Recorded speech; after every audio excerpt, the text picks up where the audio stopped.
வணக்கம் and welcome to B for you. இன்னைக்கு இந்த வீடியோல Bigg Boss season 9 day 7 review தான் பார்க்க போறோம். என்ன 18 பட்டி வந்தாச்சாப்பா? இன்னைக்கு எபிசோட பத்தி சொல்லணும்னா, ஆல்ரெடி விஜய் சேதுபதி ஒரு சீசன் பண்ணி இருந்தும் ஒரு வருட கால கேப் கிடைச்சுமே எந்த ஒரு இம்ப்ரூவ்மெண்ட்டுமே பண்ணிக்கலன்னு தான் சொல்லணும். உங்களுக்கு காசு கொடுத்து வேலை பார்க்கறதுக்கும் விசுவாசத்துக்கு வேலை பார்க்கறதுக்கும் வித்தியாசம் இல்லைன்னு நினைக்கிறேன். ஏன்னா ஒரு ஹோஸ்டா அவர் பேசுற வார்த்தைகளும் சரி, அவர் பேசுற விதமும் சரி, பல நேரங்கள்ல கண்டஸ்டன்ட்டை வந்து இன்சல்ட் பண்ற மாதிரி தான் இருக்கு. ரொம்பவே ரூடா டக்கு டக்குன்னு திடீர்னு வார்த்தைகளை விட்டுறாரு, உட்காருங்கன்றாரு, இல்லைன்னா நிறுத்துங்க போதும் அப்படின்றாரு. ஒரு ஹோஸ்ட்னா ஆப்போசிட்ல என்ன மாதிரியான எமோஷனல் வந்தாலும் அதை ஹேண்டில் பண்ணி அந்த ஷோவை இன்ட்ரெஸ்டிங்கா கொண்டுட்டு போக வேண்டியது தான் ஒரு ஹோஸ்டோட வேலை. உங்களோட ரூடு பிஹேவியரை கொஞ்சம் மாத்திக்கங்க. எப்படி திவாகர் சிரிக்கும் போதும் பார்வதி கால் ஆட்டிக்கிட்டு இருக்கும் போதும் இது இந்த ஷோவுக்கு பார்க்கும்போது அநாகரிகமா இருக்குன்னு சொல்றீங்களோ, அதே மாதிரி தான் நீங்க பண்றதுமே இருக்கு. எனக்கு எது சரின்னு படுதோ அதான் நான் செய்வேன். சரி, ஓகே, இங்கே நிறைய பேச வேணாம், அப்படியே வீடியோக்குள்ள போலாம். அதுக்கு முன்னாடி நேத்திக்கு வீடியோவோட வின்னர் யாருங்கிறத பாத்திரலாமா? இதான் கொடுத்துடலாமா? Okay, gaming solo king Santhosh, வாழ்த்துக்கள் ப்ரோ, நீங்க தான் இன்னைக்கான வின்னர். உங்களுக்கு ஆல்ரெடி கமெண்ட்ல ரிப்ளை கொடுத்தாச்சு, அதை பார்த்துட்டு இன்ஸ்டாகிராம்ல வந்து டிஎம் பண்ணுங்க. அப்புறம் நேத்திக்கு வின்னர் தினு விஸ்வ சிஸ்டருக்குமே அமௌண்ட் சென்ட் பண்ணியாச்சு, அதை நம்ம கம்யூனிட்டி போஸ்ட்லயும் போட்டிருக்கோம். இப்போ நம்ம வீடியோக்குள்ள போலாமா? எபிசோடோட ஸ்டார்டிங்லயே அதிகாரங்கிறது ஒரு மனுஷனை என்னெல்லாம் பண்ணும் தெரியுமா, அவன் என்னெல்லாம் செய்வான் தெரியுமா. சரி, ஏற்கனவே உள்ள ஒரு சில பேர்கிட்ட அதிகாரத்தை கொடுத்துருக்கு, வாங்க அதை அவங்ககிட்டே கேட்ப முடியும். இந்த டீலக்ஸ் ரூமுக்காரங்கிட்ட உங்களுக்கு என்னெல்லாம் வந்து பவர் கொடுத்துருக்காங்கன்னு கேட்டாரு. அதுக்கு சுபிக்ஷா, எங்களுக்கு வந்து எந்த வேலையுமே நாங்கள் செய்யக்கூடாது, நாங்கள் வேலை மட்டும் தான் வாங்கணும், அதே மாதிரி 50% எங்களுக்கு நாமினேஷன் ஃப்ரீ இருக்கு அப்படின்ற மாதிரி சொன்னாங்க. சரி, அந்த பவரை நீங்க எப்படியெல்லாம் யூஸ் பண்ணீங்கன்னு கேட்டாக்கா, எங்களால முடிஞ்ச அளவுக்கு அந்த பவரை நாங்க யூஸ் பண்ணோம், ஆனா அப்படி பண்ணும் போதுமே ஒரு சில தீய சக்திகளால சில பிரச்சனைகள்லாம் வந்து அதை பண்ண முடியாம போச்சுன்னாங்க. பிரச்சனை வந்து பயன்படுத்த விடாம ஆயிடுச்சு சார். நெக்ஸ்ட் வியானா வந்து இன்னும் நாங்க கொஞ்சம் அந்த பவரை நல்லாவே பயன்படுத்தி இருக்கலாம் அப்படின்னாங்க. எப்படின்னு கேட்டாக்கா, நாங்கள எப்ப பாரு நாங்க ஏதாவது பண்ணும்போது நீங்க அதிகாரத்தை யூஸ் பண்றீங்க, நீங்க அதிகாரத்தை யூஸ் பண்றீங்கன்னு எங்களை சொல்றாங்க. பஸ்ஸர் அடிச்சு 10 நிமிஷத்துல எங்களை எழுப்பி விட்டுறாங்கன்னு பாவம் புள்ள தூங்க விடலன்னு கம்ப்ளைண்ட் பண்ணிக்கிட்டு இருக்குது. இந்த புள்ள அந்த வீட்டுல பண்ற ஒன்னே ஒண்ணு அதுதான், அதையும் விட மாட்டேங்கிறாங்க. வேலை சொல்லியே கொள்றாங்கயா. இன்னைக்கு ஒரு நாளைக்கு ரெஸ்ட் எடுத்தா தான் அந்த வீட்டுல உசுர் வாழ முடியும். நெக்ஸ்ட் வினோத் வந்து, சார் இன்னும் நல்லாவே பண்ணிருக்கலாம் சார், சீக்கிரமாவே எந்திரிச்சு அவங்கள வேலை வாங்கி எடுக்கணும் சார் பாருங்க, இவங்க எல்லாம் பதறிட்டாங்க, ஐயோ நாம லேட்டா எந்திரிக்கணும்யான்னு. ஆனா அப்படி இல்லடா, நம்ம சீக்கிரமா எந்திரிச்சு அவங்க வேலை வாங்கணும், அவங்க கடுப்புலயே எந்திரிக்கணும். என்னடா இது இப்படி வேலை வாங்கிக்கிட்டே இருக்காங்களேன்னு சொன்னதை விஜய் சேதுபதி கேட்கிறாரு.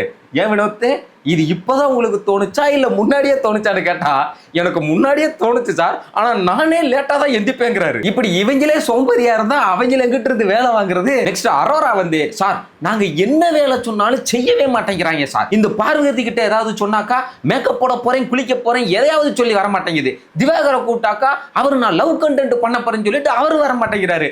நாங்க என்ன அவங்களை பிடிச்சி இழுத்துக்கிட்டா சார் வர முடியும்? நீங்க எங்களுக்கு அவங்களுக்கு பனிஷ்மெண்ட் கொடுக்குற மாதிரி ஒரு பவர் ஒன்று கொடுங்க, நாங்க வந்து அவங்களை பிடிச்சி ஜெயில போட்டுறோம்னு சொல்லவும். ஏமா வேலை செய்ய மாட்டேன்னு சொன்னாங்கன்னா அவங்களுக்கு எப்படி வேலை வாங்கணும்னு எல்லாம் கூடி பேசி ஒரு முடிவெடுங்க, அதை விட்டுட்டு எங்களுக்கு பவர் கொடுங்க, நாங்க அவங்களுக்கு பனிஷ்மெண்ட் கொடுக்கணும்லாம் கேட்டா என்ன அர்த்தம்னு கேட்டாக்கா, இந்த டீம்ல இருந்து பார்வதி திவாகரும் இதுக்கு கைதட்டல் வேற. புடிங்க சார், அவனை புடிச்சு ஜெயில போடுங்க சார். எங்க ஒருத்தர் வரவே மாட்டேங்கிறாப்ல, இன்னொன்னு திமுறா பேசிக்கிட்டு மதிக்காம அலைஞ்சுக்கிட்டு வேலை சொன்னாக்கா அதெல்லாம் செய்ய முடியாது, என்ன பண்றியோ பண்ணிக்கோன்னு சொல்லிட்டு போகும்போது இவங்க என்னதான் பண்ண முடியும் எனக்கே தெரியலையா. அப்படி பண்றவங்க கிட்ட என்ன பண்ண முடியும்? உங்களுக்கு யாருக்காவது அப்படி ஐடியா தெரிஞ்சிச்சுன்னா வேணா கமெண்ட்ல சொல்லுங்களேன்.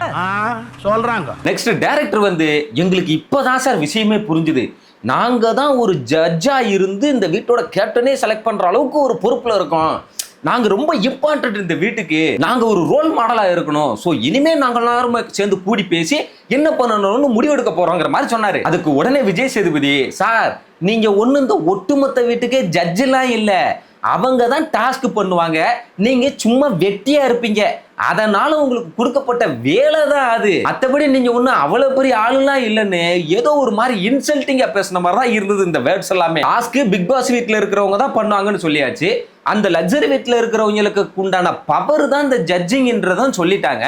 அப்புறம் இப்ப என்ன இவர் வந்து அசிங்கப்படுத்துற மாதிரி, அது ஒன்றும் உங்க பவர்லாம் கிடையாது, நீங்க வெட்டியா இருப்பீங்க, அதனால உங்க கொடுத்த வேலை தான் அதுன்னா, அப்படி ஒண்ணு அவங்க வேலை செய்யணும்னு இல்லையே, அவங்க வேணா வெட்டியாவே இருக்கட்டும், அந்த இதை வந்து அவங்களே பண்ணிக்கிட்டு இல்ல பிக் பாஸ் பண்ணட்டுமே. என்னங்க நான் கேட்கறது சரிதானே? ஒரு பவர்னு ஒன்று கொடுத்துட்றாங்க, அதுதான் உங்களுக்கு லக்ஸரி, அதுதான் பவர்னு. ஆனா இங்க வந்து ஒருத்தர் அதை சொல்லும்போது நீங்க வெட்டியா இருக்கீங்க, அதனால உங்களுக்கு கொடுத்த வேலை தான் அது, நீங்க ஒன்றும் அவ்வளவு பெரிய ஆளு கிடையாதுன்னு ஒருத்தரை இன்சல்ட் பண்றது எப்படி சரி? விஜய் சேதுபதி சொன்ன இந்த கருத்து மொத்தமாவே ரொம்ப தவறான கருத்தாவே இருந்தது. அவங்க பண்ணதுக்கே எதிராக தான் இருக்கு. அவங்க தான் அது அவங்களுக்கு கொடுத்த லக்ஸரி, அவங்களுக்கு அந்த பவர். ஆனா இவர் பவரே இல்லைன்றாரு. நெக்ஸ்ட் கேப்டன் துஷார் கிட்ட இப்ப நீங்க தான் கேப்டனா இருக்கீங்க, நெக்ஸ்ட் வீக் நீங்க தான் இவங்கள பிளாரி சமாளிக்கணும், என்ன ஐடியா வச்சிருக்கீங்கன்னு கேட்டப்போ, சார் நான் ஒரு மீட்டிங் போட்டு எல்லா சைடையும் கேட்டுட்டு ஒரு சொல்யூஷன் கண்டுபிடிக்கலான்னு இருக்கேன் சார்னாப்ல. சரி ஓகே, இப்போ ஒருவேளை நீங்க போன வாரம் கேப்டனா இருந்திருந்தா என்ன பண்ணிருப்பீங்கன்னு கேட்டதுக்கு, இங்க நடந்ததுலயே இந்த தண்ணி பிரச்சனை தான் ஒரு பெரியது, நான் இருந்திருந்தேன்னா இந்த சூப்பர்வைசரையும் ஹெல்ப்பரையும் நீங்க 2 பேரும் வெளியே தான் இருக்கணும், என்ன நடந்தாலும்னு சொல்லி நான் கூடவே இருந்து கவனிச்சிருப்பேன். அதே மாதிரி திவாகருக்கும் இந்த இவங்களுக்கும் சண்டை வருதுன்னு வைங்களேன், அப்ப நான் 2 பேரையும் பிரிச்சு விட்டுட்டு அப்புறமா 2 பேரையும் பேச விட்டோம்னு வைங்களேன், அதுவே ரிசால்வ் ஆயிடும்ன்றாரு. பேச வரும்போதே திவாகர் தம்பி போப்பாங்கிட்டு நீ என்ன அவங்களுக்கு சப்போர்ட்டா வரியான்னு கேட்டுருவாரு. இதுல எங்க அவரு பிரிச்சு விட்டு அதுக்கப்புறமா அவங்க 2 பேரும் பேச விடுறதெல்லாம். சாமியார் உங்களுக்கு சர்ச்சை இருக்கலாம், ஆனால் சண்டை இருக்க கூடாது. நீ அவங்கிட்ட காசு வாங்கிருக்கல. நெக்ஸ்ட் இந்த ஒரு வாரத்துல இங்க இருக்கிற யாருக்கு வந்து வெளியில ஃபாலோவர்ஸ் கூடி இருக்கும், யாருக்கு வந்து ஹேட்டர்ஸ் அதிகமா இருப்பாங்கன்னு நீங்க நினைக்கிறீங்களோ அந்த ஒரு ஆளு சொல்லுங்க அப்படின்னு கேட்டதுக்கு சபரி வந்து எனக்கு வந்து வாட்டர்மெலன் ஸ்டாரை பிடிக்காதுனே, ஆனா எனக்கு திவாகரை பிடிக்கும்னே, அதனால அந்த திவாகருக்கு ஃபாலோவர்ஸ் கூடி இருக்கும். அதே மாதிரி கமருதீன் வந்து நிறைய இடத்துல பேசும்போது வார்த்தைகளை விட்டுறாப்ல, அதனால அவருக்கு ஹேட்டர்ஸ் அதிகமா இருப்பாங்க அப்படிங்கிற மாதிரி சொன்னார். நெக்ஸ்ட் டைரக்டருமே திவாகருக்கு தான் ஃபாலோவர்ஸ் அதிகமா இருக்கும் அப்படின்னாப்ல, ஆனா ஹேட்டர்ஸ் அதிகமா இருக்கிறது பார்வதிக்கு தான்னாரு. அடுத்து அந்த வியானாவுமே திவாகருக்கு தான் ஃபாலோவர்ஸ் வந்திருப்பாங்க, ஹேட்டர்ஸ் வந்து பார்வதிக்கு தான் வந்திருப்பாங்க மாதிரி சொன்னாங்க. அடுத்ததா வந்த விக்ரமே துஷாருக்கு தான் வந்து ஃபாலோவர்ஸ் அதிகமா இருப்பாங்க அப்படின்ற மாதிரி சொன்னாரு.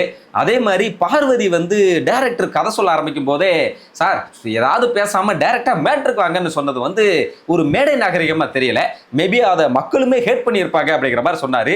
உண்மைதான், மக்கள் அதை ஹேட் பண்ணதான் செஞ்சாங்க. நெக்ஸ்ட் பார்வதி வந்து சுபிக்ஷாவுக்கு தான் ஃபாலோவர்ஸ் அதிகமா இருப்பாங்க, ஏன்னா அவ ஒரு மீனவ பெண்ணா இருந்து இங்க வந்திருக்கா, அது நிறைய பெண்களுக்கு இன்ஸ்பிரேஷனா இருக்கும்டாங்க. நெக்ஸ்ட் ஹேட்டர்ஸுக்கு மறுபடியும் முதல்ல இருந்து கெமியை தான் சொன்னாங்க. என்னைய வந்து அவங்க பர்சனலா அட்டாக் பண்ணி இங்க பாருங்க எனக்கு அடிலாம் பட்டுச்சு, இங்க பாருங்க காயம்லாம் பட்டிருக்குன்னு அதை எல்லாத்தையும் காமிச்சு இதனால ஹேட்டர்ஸ் அதிகமா இருப்பாங்கன்னு சொன்னாங்க. ஆனா எனக்கு என்னமோ அதனால ஹேட்டர்ஸ் அதிகமா இருப்பாங்கன்னு எல்லாம் தோணல. அப்படி ஒரு வேலை ஹேட்டர்ஸ் இல்லைனாலும் இப்ப நான் அதை உருவாக்குறேன்னு அவங்க பண்ண மாதிரிதான் தெரிஞ்சுது. அதே மாதிரி விஜய் சேதுபதி இதை பத்தி கொஞ்சம் கேளியார்னு அவருக்கும் ஒரு ஹிண்ட் கொடுத்த மாதிரி தான் தெரிஞ்சுது. ஓ அப்படியா விஷயம். நெக்ஸ்ட் வந்த திவாகர் ரம்யாவுக்கும் கமருதீனுக்கும் தான் ஹேட்டர்ஸ் அதிகமா இருப்பாங்க, அதுலயும் இந்த கமருதீன் இருக்காரு பிசிக்கல் அட்டாக் பண்றாரு சார், அவர் வந்து வார்த்தைகளை ரொம்ப மோசமா பேசுறாரு சார், அதனால அவருக்கு தான் சார் ஹேட்டர்ஸ் அதிகமா இருப்பாங்கட்டாரு. ஆனா நெக்ஸ்ட் ஃபாலோவர்ஸ் யாருக்கு அதிகமா இருக்கும்னு சொன்னாரு தெரியுமா, பார்வதிக்கு தான் ஃபாலோவர்ஸ் கூடி இருக்குமா, ஏன்னா அவங்க தான் இங்க இருக்கிறவங்க மாதிரி வார்த்தையை விடவே மாட்டாங்களாம், ரொம்ப நல்லவங்கன்ற. சரி இது கூட எனக்கு பெருசா தப்பா தெரியல, ஏன்னா அவர் கூடவே இருக்காங்க இல்லையா, அதனால அவருக்கு அப்படித்தான் தெரியும். ஏன்னா நாமளுமே நம்ம ஃப்ரெண்டை வந்து நம்ம நல்லவன்னு தானே நினைப்போம், வெளியிருந்து பாக்குறவங்களுக்கு தானே உண்மை என்னன்னு தெரியும். ஆனா இதை சொல்லிட்டு சார் நான் கொஞ்சம் நல்லாவே எல்லாரையும் அனலைஸ் பண்ணுவேன்னு சொன்னாரு பாருங்க. உடனே விஜய் சேதுபதி, சார் ஒரு மனுஷனுக்கு திறமை இருக்கிறது பெருசு இல்ல சார், ஆனா அந்த திறமை இருக்கிறது அந்த மனுஷனுக்கே தெரியுது பாருங்கன்னு சொல்லி பங்கமா கலாய்ச்சுட்டாரு. அடுத்தது எஃப்ஜேயுமே வந்து திவாகர் தான் சொன்னாரு, எனக்கு வந்து டாக்டர் திவாகரை ரொம்பவே பிடிச்சிருக்கு, ஆனா ஆக்டர் திவாகரை வந்து எனக்கு பிடிக்கவே இல்லை, அதை நான் அவர்கிட்டயுமே சொல்லிட்டேன் சார். அதே மாதிரி நம்ம ஒண்ணு சொன்னோம்னா அவர் புரிஞ்சுக்கிறாரு, ஆனா அங்க போய் பேசிட்டு வந்தாருன்னா என்ன ஆகும் தெரியல, மாறிடுறாரு. அவர் பொறுத்தளவுக்கு பார்வதி என்ன பண்ணாலும் கூடவே இருக்கணும், அது பின்னாடியே போனுங்கிற மாதிரி இருக்காரு. இப்படி இருந்தாருன்னா ஃபாலோவர்ஸ் குறைஞ்சிரும்ட்டாரு. உலகமே அதுதான், அது சிரிச்சாதான் நானும் சிரிப்பேன். நெக்ஸ்ட் அவர் தான் சொல்றாரு வெளியில எனக்கு நெகட்டிவா இருக்குது, ஆனா நான் அதை பத்தி கவலைப்படலைன்னு சொல்றாருன்னு சொன்னதுமே உடனே வந்துட்டாரு. அப்படியெல்லாம் சொல்ல கிடையாது சார்னு வந்துட்டாப்ல. கொஞ்சம் இருங்க அவர் பேசி முடிக்கட்டு சொன்னா கூட இல்லப்பா அது இல்லாத போதெல்லாம் சொல்லக்கூடாதுல்ல சார், நம்மளை பத்தி ஒருத்தங்க தப்பா பேசும்போது மனசுக்கு வந்து சங்கடம் பாக்குதுலங்கிறாரு.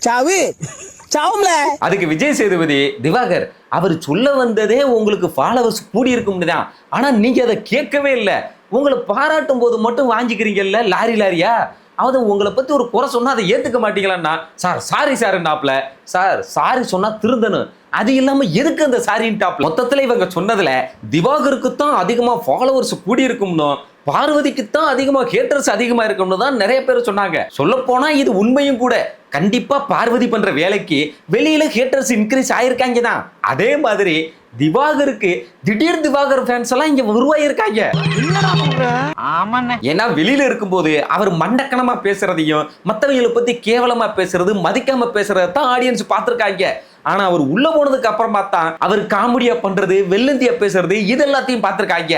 அது மட்டும் இல்லாம அவர் பேசுறது தப்பாவே இருந்தாலும் அங்க நிறைய பேர் சேர்ந்து இவரை ஒரு ஆளை எதிர்க்கிறாங்க இல்லையா, அதுவும் ஒரு காரணம். இருக்கலாம், அப்படி கூட இருக்கலாம். ஒரு மனுஷன் இந்த பிக் பாஸ் வீட்டுக்குள்ள போனாக்கா அவனோட கேரக்டர் மொத்தமாவே வெளியில வேற ஒண்ணா ப்ரொஜெக்ட் ஆகும். அவனை பத்தின மக்களோட புரிதல் மாறுங்கிறதுக்கு இது ஒரு பெரிய எக்ஸாம்பிள். ஆனா பார்வதிக்கு ஹேட்டர்ஸ் அதிகமா இருப்பாங்கன்னு எப்பெல்லாம் யாராவது சொல்றாங்களோ அப்பெல்லாம் பார்வதி ஒரு மாதிரி ஆட்டிடியூட் காமிச்சுக்கிட்டு ஒரு மாதிரி ரியாக்ஷன் காமிச்சுக்கிட்டே தான் இருந்தாங்க. இதுக்கே இன்னைக்கு புதுசா ஒரு 417 ஹேட்டர்ஸ் உருவாயிருப்பாங்க. எனக்கு என்ன பயம்னா எங்க இவங்க இன்னைக்கும் இதுக்காக போய் உட்காந்து மறுபடியும் அழுக ஆரம்பிச்சிருவாங்களோன்னு தான்.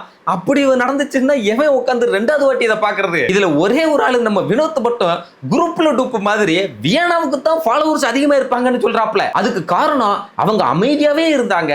இப்ப நாங்க ஜெயிலுக்கு போனதுக்கு அப்புறமா தான் கேமரால போய் மக்கள் கிட்ட எல்லாம் பேசினாங்க, நான் இதெல்லாம் பண்ணுவேன் அதெல்லாம் பண்ணுவேன்னு, அதனால மக்களுக்கு புடிச்சு போயிருக்கும்ன்றாப்ல. ஐயோ ஐயோ என்னத்தை சொல்ல. இதுக்கு உடனே விஜய் சேதுபதி ஓ நீங்க 2 பேரும் இந்த ஜெயில் ஃப்ரெண்ட்ஸா அப்படிதான் கேட்டாப்ல. உடனே அங்க இருந்துகிட்டு மேடம் அதுக்கு ஒரு கியூட் ரியாக்ஷன் கொடுத்தாங்க பாருங்க. அதுல விஜய் சேதுபதியே கடுப்பாகி போய் இப்ப என்னன்னா ஜெயில் ஃப்ரெண்ட்ஸான்னு தானே கேட்டேன், நான் எதுவும் தப்பா சொல்லலையேன்னு கேட்கிறாரு. இந்த டாஸ்க்ல ஹேட்டர்ஸ் அதிகமா இருப்பாங்கன்னு செகண்ட் மெஜாரிட்டி வாங்குறது வந்து நம்ம கமருதீன் தான்.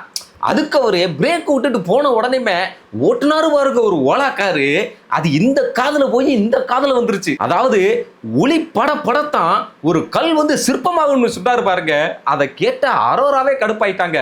மேடம் இங்க பாருங்க மேடம் நல்லா வாழைப்பழ மாதிரி பேசுவாங்க மேடம்ன்றாங்க. ஆனா அவர் என்னடானாக்கா நான் வந்து ஒரு உணர்ச்சி வசப்பட்டு பேசிட்டேன்னு நான் அப்பவே சாரி கேட்டுட்டேன், ஆனாலும் பாத்தியில என்ன மாதிரி வேலை பார்க்குறாங்கன்னு இவங்ககிட்டலாம் கேர்ஃபுல்லா இருக்கணும்ன்றாரு. இவர் பண்றதெல்லாம் பண்ணிட்டு பேசுறதெல்லாம் பண்ணிட்டு சாரி கேட்டுட்டா அவங்க வேணா பண்ணிக்கலாம். ஆனா மக்களுக்கு அவர் பிடிக்கணும்னு என்ன இருக்கு, அதைத்தான் அவங்க சொல்லிக்கிட்டு இருக்கானுங்க. அப்படின்னா இவரும் 2 பேரை சொன்னார்ல, அப்ப இவர் மட்டும் எப்படி நம்புறது? இதுல பஞ்ச் டைலாக் வேற.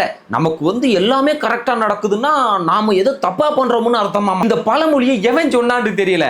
அது எப்படா எல்லாமே கரெக்டா நடக்கும்போது நம்ம தப்பா பண்ற மாதிரி அர்த்தமாகும்? அப்படின்னா எல்லாமே தப்பா நடக்கும்போது நம்ம சரியா பண்றோம்னு அர்த்தமா?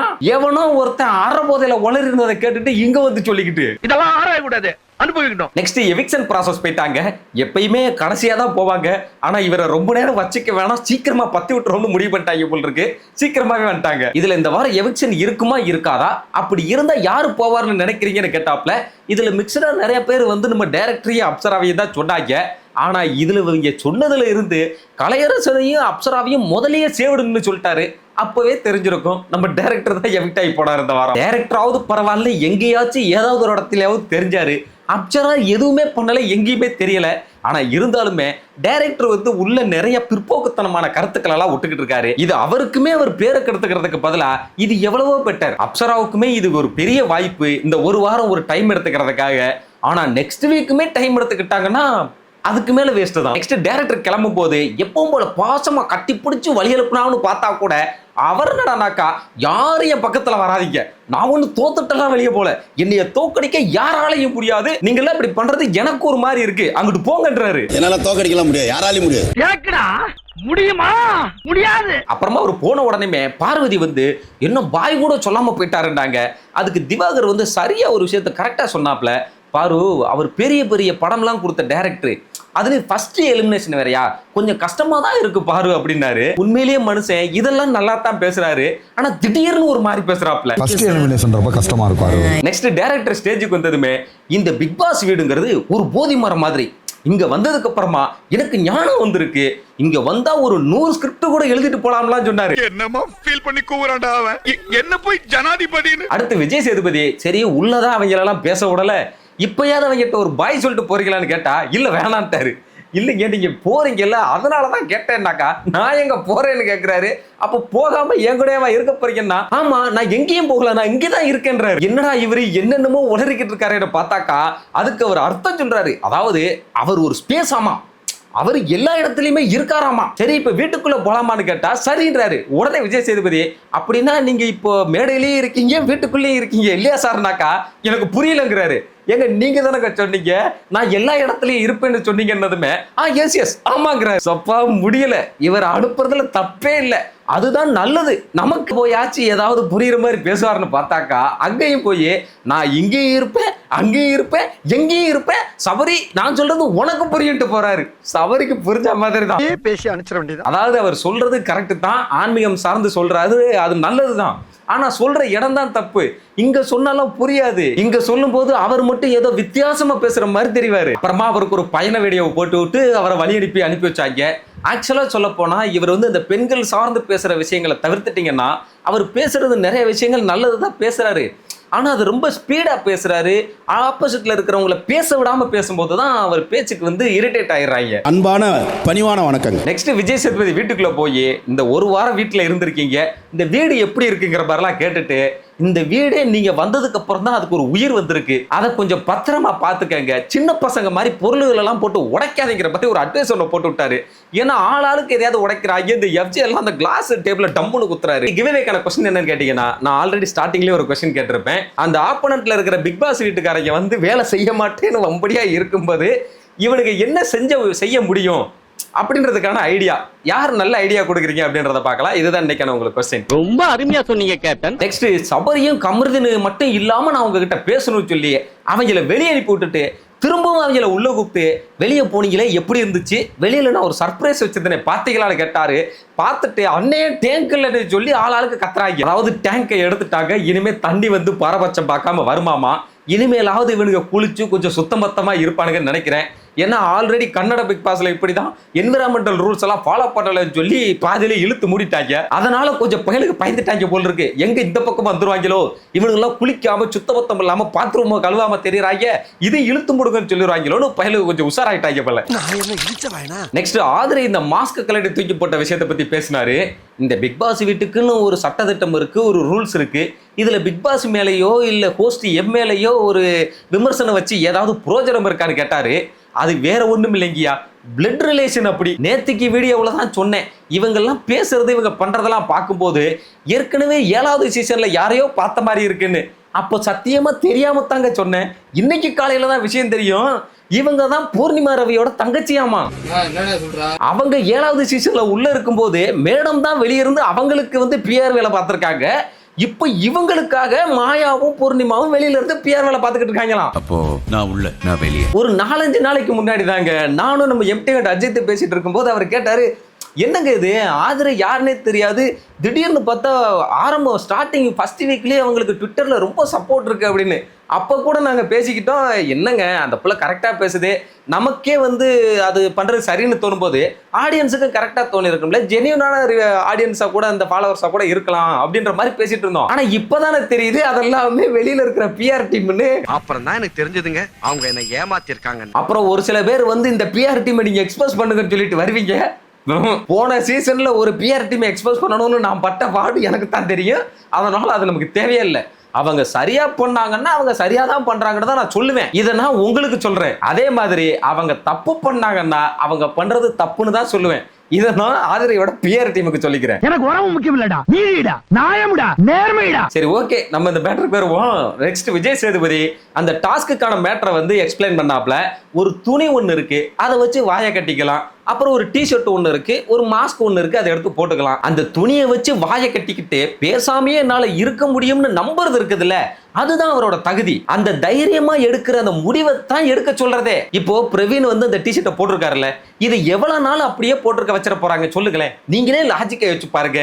இது ஒரு ஷோக்கே அது போட்டிருந்தா நல்லா இருக்காது, ரொம்ப நாளைக்கு கொஞ்ச நாள் எடுக்க சொல்ல போறாங்க. அப்புறம் எதுக்கு இதெல்லாம் பண்ணிக்கிட்டுன்னு கேட்டார். இதுதான் சொன்னோம், ஒரு ஷோவுக்கு அது ஸ்கிரீன் பிரசன்ஸ் எல்லாம் பார்ப்பாங்க, அது போட்டிருந்தா நல்லா இருக்காது, சீக்கிரமாவே எடுக்க சொல்லிட போறாங்க ஒரு 2 நாள்ல. அதுக்கு முன்னாடி இவங்க ரூல்ஸ் பேசுற பிக் பாஸ் எதிர்த்து பேசுறேன்னு எதுக்கு இதெல்லாம்? பாவிகளா, ஒரு நிமிஷம் பொறுமையா இருந்தாலா குடிச்சிருக்க வேண்டிய அவசியமே இருந்திருக்காது. ஏமாந்துட்டேன். ஃபைனலா இங்க ரூல்ஸ் என்னவோ அதை வந்து ஃபாலோ பண்ணுங்க, சட்ட திட்டத்தை மதிங்க, முடிஞ்ச அளவுக்கு பார்ட்டிசிபேட் பண்ணுங்கன்னு சொல்லிட்டு அவர் கிளம்பிட்டாரு. அவர் போன பிறகு கனியக்காவுமே போய் சொன்னாங்க, எப்படியும் இந்த வீக் முடியறதுக்குள்ள அதை கலெக்ட சொல்லிடுவாங்கம்மா, நாமளும் ஒரு ரூல்ஸை ஃபாலோ பண்ணிட்டோம்ங்கிற மாதிரி கரெக்டா இருக்கும்ல, அதை போட்டுக்கோ அப்படிங்கிற மாதிரி விக்ரம் எஃப்ஜே இவங்களும் சேர்ந்தே சொன்னாங்க. இவங்க சொன்னதுக்கு அப்புறமா தான் அவங்களுக்கு ஞான உதயம் வந்து ஆதிரை போய் மாஸ்க் போட்டுக்கிட்டாங்க. நெக்ஸ்ட் நைட்டு சாப்பிட்றதுக்காக எல்லாரும் போகும்போது இன்னைக்கு பிரியாணி வந்திருக்கும் போல் இருக்கு.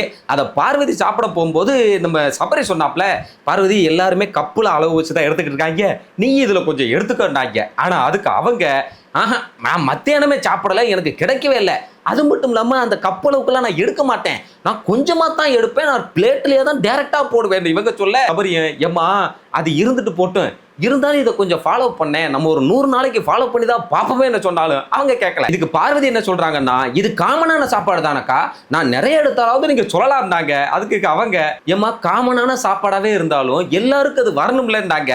அதையத்தான் சபரியும் சொல்ல வந்தாரு. உடனே நீ எல்லாம் எதுவும் பேசாத அப்படின்ட்டாங்க. ஆனா கனியக்கா சொல்றாங்க, ஏம்மா மத்தியானமே உனக்கு கிடைக்கல, இதை ஒன்று ஃபாலோ பண்ணோம்னா எல்லாருக்குமே கிடைக்கிற மாதிரி நம்ம பண்ணிக்கலாம்லன்னு சொன்னாலும் அவங்க மதிக்கல. எல்லாரும் ஒன்று சொன்னாக்கா அதுக்கு நேர்மாறாத்தான் நான் பண்ணுவேன்னு இருக்காங்க பார்வதி.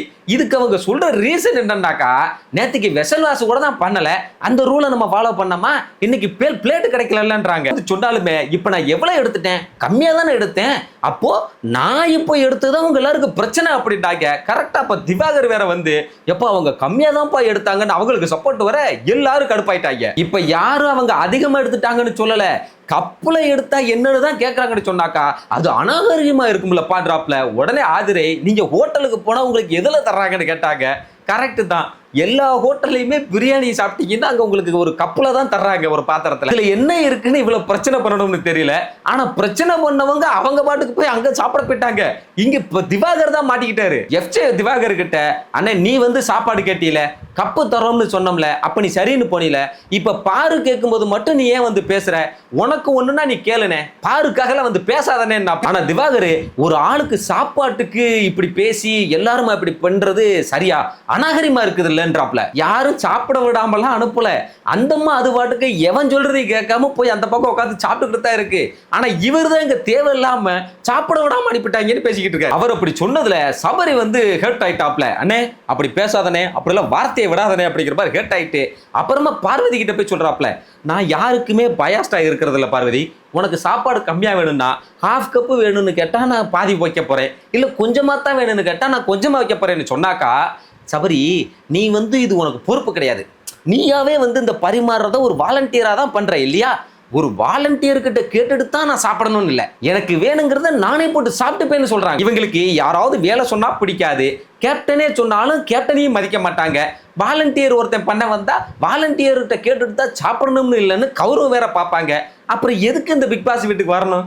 ஏன்னா இங்க இப்படிதான் இருக்கும், ஒவ்வொருத்தருக்கும் ஒரு பொறுப்பு கொடுத்துருப்பாங்க, அதை நம்ம அடிபணிச்சுதான் செய்யணும். ரொம்ப ஓவர் ஆட்டிடியூடா இருக்கிற மாதிரி இருக்கு. பார்வதி சொல்ற பாயிண்ட் என்னன்னாக்கா, இன்னைக்கு வீக்கெண்டு எந்த ரூல்ஸும் இல்லைல்ல, நான் வந்து என் வீட்டில் இருக்கிற மாதிரி நானே போட்டு சாப்பிட்டுக்கணும்னு ஆசைப்படுறேன்றாங்க. அதுல எந்த தப்பும் இல்லை. ஆனா இந்த வீட்டுல வீக்கெண்டு வர்ற சாப்பாடுல தான் சாப்பாடு எங்களுக்கு பத்தல, எக்ஸ்ட்ரா போட்டு சாப்பிட்டுட்டாங்கன்னு பல பிரச்சனை வந்திருக்கு. போன சீசன்லாம் பாயாசத்துக்கும் வாழைப்பழத்துக்கும்லாம் அடிச்சுக்கிட்டாங்க. அப்படி இருக்கும்போது எல்லாரும் ஒரு விஷயத்தை ஃபாலோ பண்ணும்போது நம்ம ஃபாலோ பண்ணாதான் என்ன தப்பு இல்லையே, என்ன கிரீடம் வந்து குறைஞ்சறியா போகுது. நெக்ஸ்ட் திவாகர் வந்ததுமே அவர்கிட்ட மறுபடியும் சொல்றாரு, அண்ணே நீ பேசுனது தப்புனே, ஒருத்தங்க சாப்பிட வந்தவங்கள சாப்பிட விடாம அனுப்பிட்டேங்கன்னு சொல்றதெல்லாம் பெரிய வார்த்தை, தப்புன்றாப்ல. ஆனா அவர் திவாகர் அதை ஏத்துக்கல. அவர் எப்பவும் போல 1000 பேர் எதிர்த்து நின்னாலும் என் கருத்துல தான் நான் நிற்பேன்னு சொல்லி அவர் மறுபடியும் அதே தான் சொல்றாரு. இதுதான் திவாகர் கிட்ட இருக்கிற பிரச்சனை. ஆளு கொஞ்சம் பார்க்க நல்ல மனுஷன் மாதிரி தான் தெரியுறாரு, ஆனா அவர் பண்ற தப்ப சொன்னா அதை புரிஞ்சுக்கிற அறிவு இல்லை, பக்குவம் இல்லைன்னா நான் சொல்ல மாட்டேன். ஏன்னா ஆளு இவ்வளவு வயசாயிருச்சு, பக்குவம் இல்லாமலாம் இருக்காது. அப்புறம் ஏன் இது பண்றாருன்னு எனக்கு புரியல. அவ்வளவு மக்களே, இதோட இன்னைக்கு எபிசோடு முடிஞ்சு போச்சு. இன்னைக்கு எபிசோடு எப்படி இருந்தது அப்படின்றத பத்தி கமெண்ட்ல சொல்லுங்க. பிரவீன் காந்தி எவிக்ட் ஆனதை பத்தி நீங்க என்ன நினைக்கிறீங்க, நம்ம திவாகரை பத்தி என்ன நினைக்கிறீங்கன்றதையும் சொல்லுங்க. இந்த வீடியோ உங்களுக்கு பிடிச்சிருந்தா வீடியோ லைக் பண்ணுங்க, ஷேர் பண்ணுங்க, கமெண்ட் பண்ணுங்க, மறக்காம நம்ம சேனலுக்கு சப்ஸ்கிரைப் பண்ணுங்க. நான் நாளைக்கு வந்து உங்களுக்கு மீட் பண்றேன். அது வரைக்கும் டாடா.